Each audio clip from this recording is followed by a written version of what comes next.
성도 여러분 안녕하십니까. 오늘은 사순절 33번째 날 주일인데, 주일은 사순절기에 포함되지는 않죠. 그런데 예정된 말씀이 요한복음 14장 1절에서 14절까지 말씀인데, 이 말씀을 함께 나누겠습니다. 먼저 시작하면서 두 가지 근본적인 질문을 함께 나누고자 합니다. 오늘 본문 말씀과 상당히 연관되어 있는데요. 사람이 두려움과 또 근심, 불안을 피할 수 있는 길이 있는가? 오늘 우리 인생에서 우리가 사람으로 사는 한은 두려움을 피할 수가 없습니다. 또 근심, 걱정, 염려, 불안을 피할 수가 없죠. 그런데 이와 같은 것들을 피할 수 있는 길이 있는가?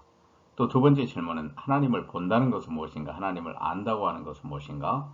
또 하나님을 믿는다고 하는 것은 무엇인가? 이런 두 가지 질문을 가지고 오늘 본문의 말씀을 출발하며, 그리고 본문의 내용을 통해서 이것에 대한 해답들을 함께 찾아보고자 합니다.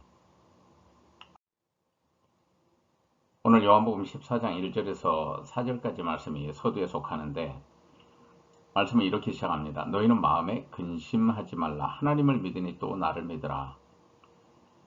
내 아버지 집에 거할 곳이 많도다. 그렇지 않으면 너희에게 일렀으리라. 내가 너희를 위하여 초소를 예비하러 가노니, 가서 너희를 위하여 거처를 예비하면 내가 다시 와서 너희를 내게로 영접하여 나 있는 곳에 너희도 있게 하리라. 내가 어디로 가든지 그 길을 너희가 아느니라. 이 말씀입니다. 이 말씀을 통해서 보게 되면 핵심적으로 몇 가지를 우리가 보게 되는데, 우선 마음에 근심하지 마라 이렇게 말씀하고요.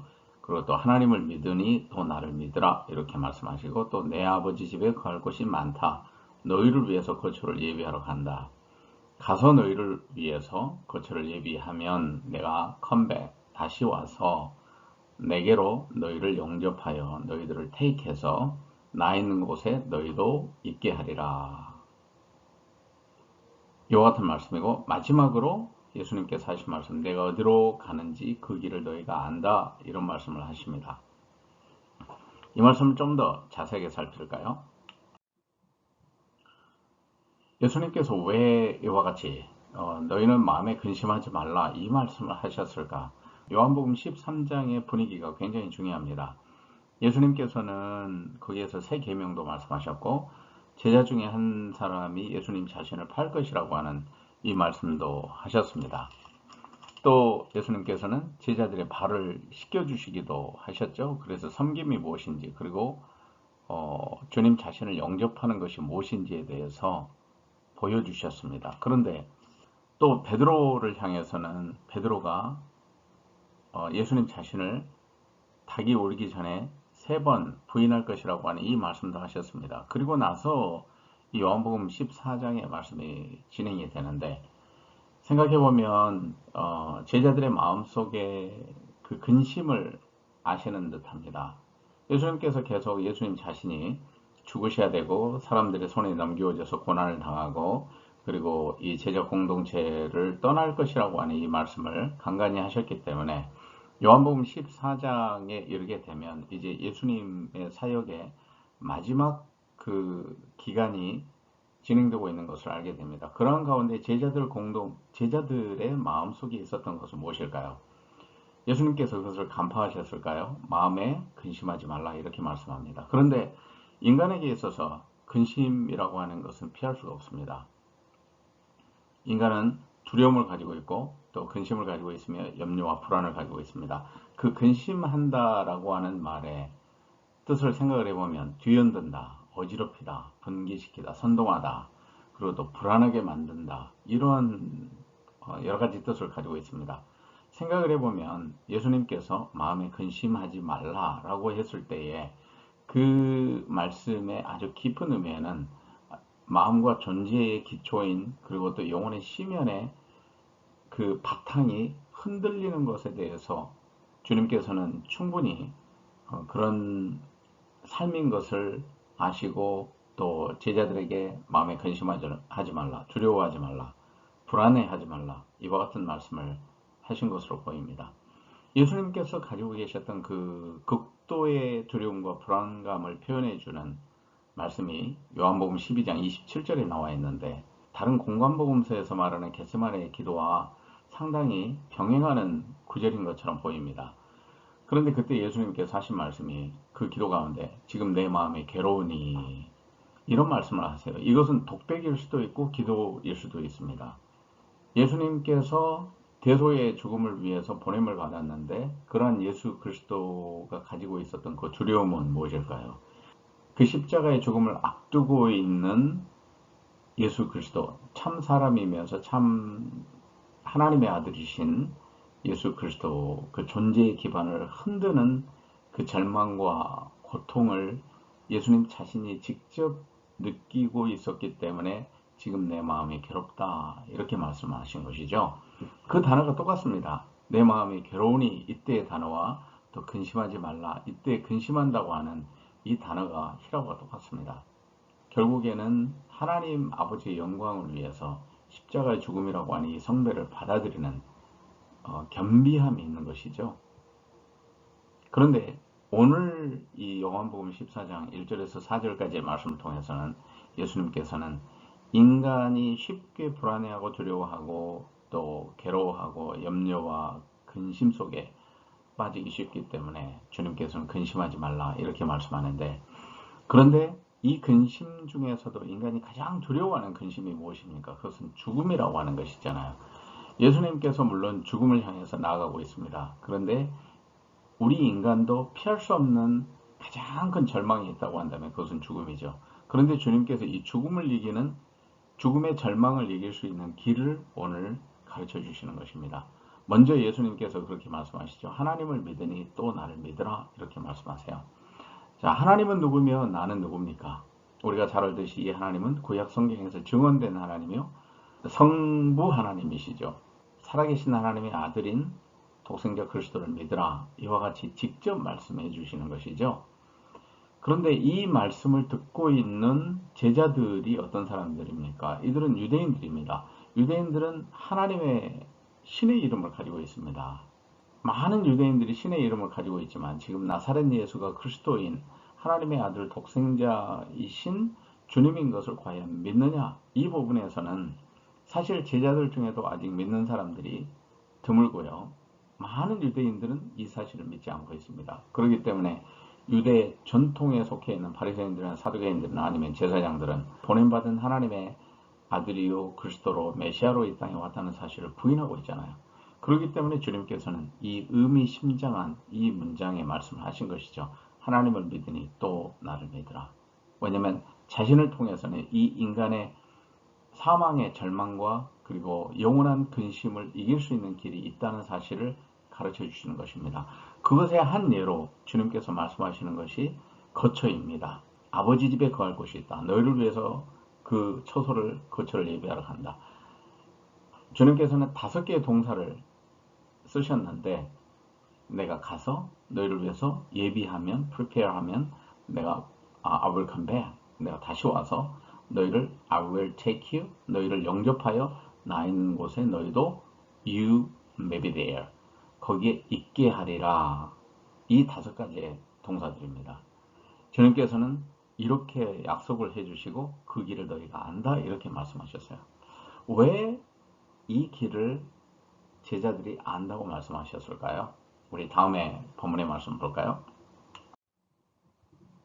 이런 예수님의 말씀에 대해서 도마가 질문합니다. 주께서 어디로 가시는지 우리가 알지 못하거늘 그 길을 어찌 알겠습니까? 그랬더니 예수님께서 답하십니다. 아주 유명한 우리가 잘 아는 답이죠. 내가 곧 길이요 진리요 생명이니 나로 말미암지 않고는 아버지께로 올 자가 없느니라. 나를 통하지 않고는 아버지께로 올 자가 없다. 이렇게 말씀을 해주시는 것입니다. 오늘 이 말씀에 대해서 우리가 생각을 해보면 이 도마라고 하는 사람, 도마는 참 우리 성경에서 보게 되면 첫 출발 지점에서는 의심 많은 사람으로 이렇게 보입니다. 그런데 이 도마라고 하는 사람이 그렇게 나중에 사도로서 인도로 가서 복음을 전하는데 그 인도에 가서 전한 복음 때문에 성도마 교회들, 교단이 생기고 물론 나중에 교단이 생겼겠죠. 그런데 이 성도마 교회, 교단에 속한 사람들은 자기들의 교단의 전통을 1600년 전으로 얘기합니다. 그러니까 주후 약 한 5세기 정도? 400년대로 그렇게 얘기를 합니다. 그 정도로 오랜 전통을 가진 교단이 생길 정도로, 교회들의 무리가 생길 정도로 선교적인 성과를 이루었던 사람이 도마인데, 최소한 도마는 오늘 이 요한복음 14장 예수님의 죽으심 전에 있었던 그 상황으로 보면 도마는 참 의심이 있었던 사람이죠. 그렇기 때문에 부활하신 주님을 만났을 때에도 의심이 있었던 도마의 모습으로 나오지 않습니까? 그런데 도마의 질문, 그 길을 어찌 알겠습니까? 이와 같은 의심으로부터 시작한 질문이 결국에는 주님께로부터 우리는 이런 말씀을 듣게 된 것입니다. 주님 자신이 길이요 진리요 생명이다. 여러분, 이 길은 무엇이며 진리는 무엇이며 생명은 무엇입니까? 길이라고 하는 것은 결국 인생도 길이 있죠. 시작하면 끝날 때까지, 인생이 시작해서 죽음에 이를 때까지 길이 있습니다. 사람들은 묻습니다. 그렇다면 인간이 죽음 이후에는 어떻게 되는 것입니까? 오늘 서두에 제가 함께 나눴었던 그 질문이라고 하는 것도, 인간이 정말 두려움과 불안과 근심을 궁극적으로 피할 수 있는 길은 있는가? 우리에게 있어서 그 길이 중요하지 않습니까? 그런데 그 길이라고 하는 것은 결국 육체의 삶의 길이 아니라 그 너머, 죽음 너머에 어떤 길이 있느냐? 이것을 우리가 끊임없이 이 세상 사람들은 질문하는 것이죠. 그런데 주님께서는 자신이 길이다 이렇게 말씀한 거예요. 그렇다면 그 길은 무엇입니까? 하나님의 나라로 가는 길이라는 것이죠. 하나님께로 나아가는 길, 그리고 하나님 나라로 가는 길, 그리고 영원히 사는 곳으로 가는 길이 예수님 자신이라는 것입니다. 그래서 우리가 보통 그런 그림을 그리잖아요. 우리 이 세상에서 그리고 하나님의 나라로 가는 그 유일한 통로는 오직 예수 그리스도밖에 없다. 진리는 무엇이냐? 요한복음 1장 14절에 나와 있는 것처럼 말씀이 육신이 되어 우리 가운데 거하심에 아버지의 독생자의 영광을 본다고 그랬죠. 그런데 그 아버지의 독생자 예수 그리스도, 그 안에는 뭐가 있냐면 은혜와 진리가 있습니다. 은혜라고 하는 것은 무엇입니까? 하나님의 사랑이죠. 우리를 용납해 주시는 사랑이요. 진리는 무엇입니까? 구원하는 능력입니다. 진리 그 자체는, 예를 들어 예수님께서 하신 말씀으로 보면, 예수님은 진리가 너희를 자유케 하리라, 진리를 알면 너희가 자유하게 되리라 이렇게 말씀하셨는데, 병행구절로 또 주님께서 연속해서 하신 말씀을 보면 나를 알면 너희가 자유하게 되리라 이렇게 말씀해요. 그러니까 나는 누굽니까? 그리스도이신 예수님 자신인 거예요. 그렇기 때문에 은혜와 진리가 충만하다. 은혜라고 하는 것은 하나님의 구원의 사랑이죠. 하나님이 죄에 빠진 우리를 구원하시고 사랑해 주시되, 구원하실 정도로 사랑하시되 예수 그리스도 안에서 우리에게 주시는 하나님의 사랑, 그것이 은혜입니다. 그런데 진리는 뭐냐면 그렇게 구원하실 수 있는 능력, 구원하실 수 있는 사실 그 자체입니다. 그런데 진리는 다시 말씀드리면 예수가 그리스도라고 하는 것이죠. 한 사람, 한 존재, 이 땅에서 완전한 사람으로 살았던 나사렛 예수가 바로 하나님의 아들 그리스도다, 말씀이다, 구원하는 능력이다, 그리고 기름 부음 받은 자다, 구원자다, 메시아다. 이 사실이 바로 진리인 것입니다. 생명은 무엇입니까? 생명이라고 하는 것은 육체의 생명도 있어요. 육체의 생명은 시간이 지나가면 없어집니다. 만물의 생명이 있어요. 그러나 만물의 시작이 있고 끝이 있어요. 그런데 그러한 생명은 또 다른 용어를 쓰는 거고요. 이 예수님께서 말씀하시는 이 생명, 조회라고 하는 것은 하나님께만 쓸 수 있는 영원한 생명입니다. 그러니까 없어지지 않는 생명, 영속되는 생명을 말합니다. 그런데 예수님 자신이 그 영속되는 생명이라는 거예요. 생명을 줄 수 있고, 생명을 살릴 수도 있고, 그 생명을 줄 수도 있고, 그리고 생명을 누리게 하실 수 있는 바로 그 생명이신 주님. 그래서 주님은 우리에게 주님 자신이 길이요 진리요 생명이라고 말씀하시는 것이죠. 예수님 자신을 통하지 않고는 절대 아버지 하나님께로 나아갈 수가 없습니다.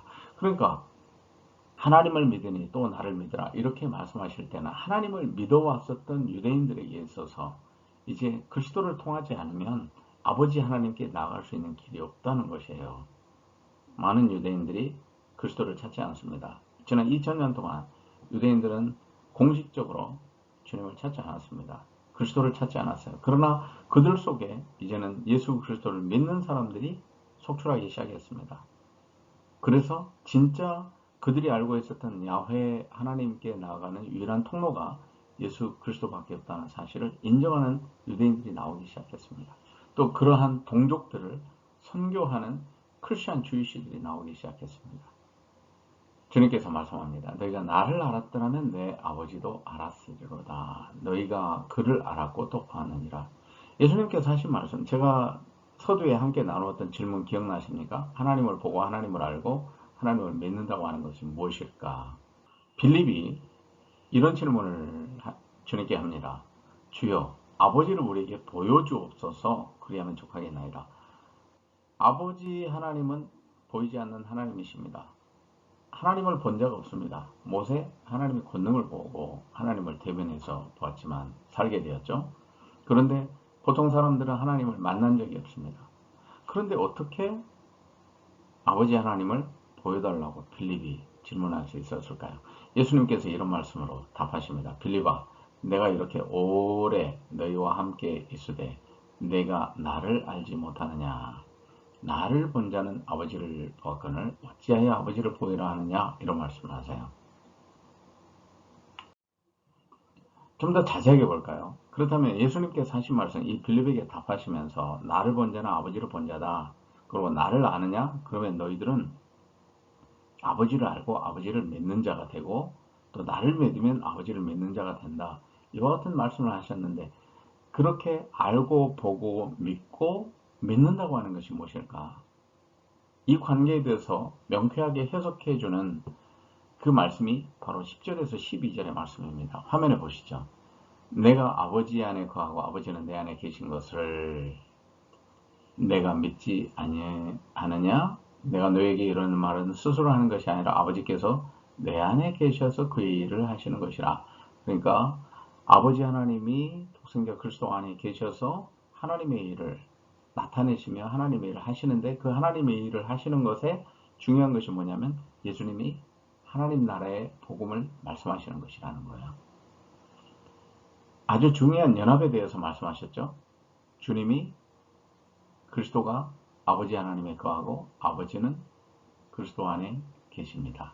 그 다음에 또 말씀하세요. 내가 아버지 안에 거하고 아버지께서 내 안에 계심을 믿으라. 그러지 못하겠거든 행하는 그 일로 말미암아 나를 믿으라. 예수님께서 이 믿으라고 두 번 강조하셨어요. 첫 번째는 뭐냐면 아버지 하나님과 독생자 그리스도의 내주하신 서로 연합하여 내주하는 그 관계를 믿으라 라고 하는 것이 첫 번째 믿음의 내용이고요. 두 번째 믿으라고 하는 건 뭐냐면 그거를 믿지 못하겠다면 행하는 그 일로 말미암아 나를 믿으라 이렇게 말씀하세요. 다시 말하면 예수님께서 행하셨던 일, 표적, 선포하신 일들 이와 같은 것을 통해서 예수께서 그리스도이신 것을 믿으라 라고 말씀하십니다. 하나님을 아버지라고 한다. 이것 때문에 유대인들이 예수님을 돌로 치려고 했잖아요. 그런데 예수님께서는 그러한 하나님이 자신 안에 거하고 자신은 아버지 안에 있다는 사실을 믿으라고 말씀하시는 거예요. 참 놀라운 말씀이죠. 그리고 행하는 그 일로 인해서 나를 믿으라. 예수가 그리스도이신 것을 예수님의 수많은 기적과 이적의 사건들 그리고 하신 말씀들 하시고 행하시는 모든 일들이 예수님 스스로가 하시는 것이 아니라 그 안에 아버지 하나님이 계셔서 그 일을 하는 것이라고 이렇게 말씀하시는 것입니다. 주님께서는 말씀을 이어갑니다. 내가 진실로 진실로 너희에게 이르노니 나를 믿는 자는 내가 하는 일을 그도 할 것이요 또한 그보다 더 큰 일도 하리니 이는 내가 아버지께로 감이라. Because I am going to the Father. 내가 아버지에게로 가기 때문에 나를 믿는 자는 내가 하는 일도 하고 더 큰 일도 할 것이다. 이런 약속의 말씀을 하시죠. 예수님께서 해주신 이 말씀에서 우리 신앙생활하는 우리 성도들이 잘 이해하기 어려운 게 뭐냐면 아버지가 그리스도와 함께하고 그리스도가 아버지와 함께한다고 하는 이 연합의 관계에 대해서 아주 깊이 이해하기가 참 쉽지가 않다는 것입니다. 그러나 우리가 믿음으로 받아들일 때 한 가지 우리가 할 수 있는 게 하나 있습니다. 그것은 뭐냐면 주님께서 내 안에 계시는 것을 경험하는 것입니다. 주님께서 내 안에 어떻게 계실까요? 주님께서 늘 우리의 마음을 놓고 하십니다. 그러면서 우리 안에 들어오시기를 원하세요. 내가 인격적으로 주님을 받아들이기를 원하세요. 내 삶에 주님을 모셔드리는 것입니다. 내 마음에 모셔드리고 내 영혼에 모셔드리고 내 삶에 모셔드리고 내 인생 전체의 주인으로 모셔드리는 것입니다. 다시 말하면 내가 인생의 왕좌에 앉아서 내 인생은 나의 것 하며 떵떵거리면서 내 신념을 가지고 살았던 그러한 인생이라고 한다면 그 자리를 주님께 내어주고 주님이 나의 삶을 인도하시고 나는 주님을 의지하는 것입니다. 그것은 아주 신비로운 영성의 영역입니다. 신앙생활의 영역이에요. 그런데 과연 내가 그렇게 할 수 있느냐? 이것이 우리의 관건입니다. 사실 뭐 비즈니스도 내가 하고 일도 내가 하고 자식 교육도 내가 시키고 공부도 내가 하고 또 세상살이 살아가면서 많은 것들을 내가 감당하면서 내가 처리하는 것으로 그릇은 내 지위가 높아지는 것으로 인식하고 있는 그러한 사람들에게는 그리고 또 그 결과가 좋아서 마치 사람들에게 추앙받으면서 떵떵거리면서 사는 그러한 인생들에게는 이 세계를 알 수가 없는 것이죠. 그런 사람들은 하나님이 내 안에 거하시고 주님이 나와 함께 하시며 내가 주님께 내 인생을 맡기며 내가 주님과 함께 동행하며 간다고 하는 이 사실에 대해서 받아들일 수가 없는 것입니다. 그런데 주님께서는 마지막으로 이런 말씀을 하세요. 너희가 내 이름으로 무엇을 구하든지 내가 행하리니 이는 아버지로 하여금 아들로 말미암아 영광을 받으시게 하려 함이라. 내 이름으로 무엇이든지 내게 구하면 내가 행하리라. 이 말씀을 마지막으로 주십니다. 물론 이 말씀 요한복음 14장의 말씀은 이제 15절 16절 계속 진행이 됩니다. 그런데 최소한 오늘 우리가 함께 나눈 이 요한복음 14장 1절에서 14절까지의 말씀을 통해서 보면 주님께서 이 말씀을 주시는데 좀 더 자세하게 보죠. 이 너희가는 누굽니까? 너희라고 하는 것은 예수님을 따르는 우리들 제자들을 말하는 것이죠. 주님께서는 우리 모두가 다 이 말씀을 들을 수 있는 너희가 되기를 원하는 것입니다. 수건을 허리에 동이시고 그리고 제자들에게 섬김의 본을 보여주셨던 주님을 닮기를 원하시는 것이죠. 비록 인간적인 고통과 번민과 괴로움은 있지만 그러나 아버지 하나님의 영광을 위해서 우리가 두려움과 근심과 걱정은 있지만 그러나 영원한 절망과 근심을 뛰어넘는 그 생명의 길이 그리고 우리를 구원하는 진리가 예수 그리스도께 있다는 이 사실을 믿고 확신하며 주님을 따를 수 있는 이 너희가 되기를 원하는 것이죠. 그런데 이러한 너희가 되면은 주님께서 말씀하시죠. 내 이름으로 무엇을 구하든지 인격적인 관계를 전제로 하는 단어입니다. 내가 애석할 수 있다고 하는 것은 내가 구한다고 하는 것은 내가 부모에게 구할 수 있고요. 또 내게 무엇인가를 줄 수 있는 사람에게 구할 수 있는 것입니다. 하나님께 그렇게 쉽게 구할 수 있느냐 이 말이죠. 예, 우리는 그렇게 구할 수 있는 너희가 되고 그렇게 구하는 것을 주실 수 있는 하나님이라는 이 사실을 우리가 믿을 수 있는 너희가 되기를 원하는 것이죠. 그런데 주님께서는 그런 너희가 된 사람들에게 그 사람들이 주의 이름으로 무엇을 구하든지 어떤 것이든지 주님이 행하시겠다고 답해 주시겠다고 약속해 주시는 것입니다. 그렇게 해주시는 목적이 무엇입니까? 아버지로 하여금 아들로 말미암아 영광을 받으시게 하렵니다. 땅에 오신 예수 그리스도도 궁극적인 목적이 뭐냐면 아버지 하나님이 영광을 받으시게 하는 거죠. 하나님의 영광이라고 하는 것은 우리 인간의 존재의 제일 첫 번째 목적이죠. 웨스트민스터 신앙고백에서도 그렇지 않습니까? 오늘 우리에게 있어서 하나님의 영광을 위한 삶이라고 하면 인간의 가장 존엄한 가치가 나타나는 바로 그 순간입니다. 그런데 그 하나님의 영광이 누구를 통해서 나타나냐면 아들로 말미암아 하나님의 아들을 통해서 하나님의 아들이신 그리스도를 통해서 그리스도 때문에 하나님의 영광을 받으시게 하려고 예수님 자신이 요청받은 일에 대해서 예수님의 이름으로 요청받은 일에 대해서 다 행하시겠다는 것입니다.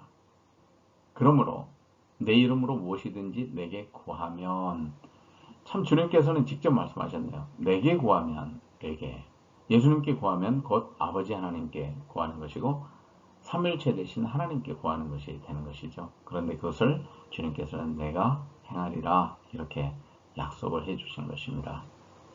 성도 여러분, 오늘 우리의 삶의 자리에서 정말 우리가 길이요 진리요 생명이신 주님을 확실하게 믿고 또 인격적으로 만나며 주님과 함께 걸어가고 있습니까?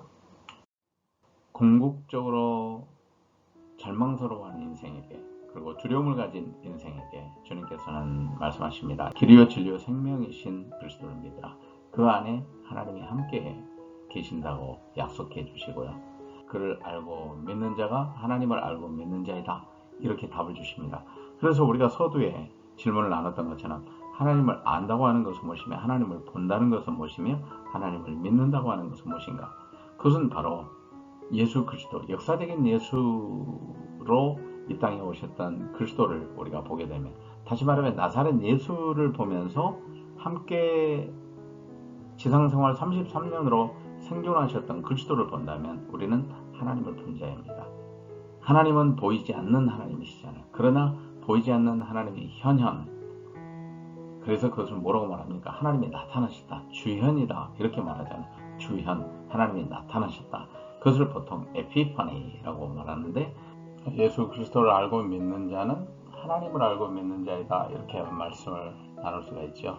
이제 예수 그리스도의 이름으로 주님께 구하라고 말합니다. 주님 자신에게 구하라고 말합니다.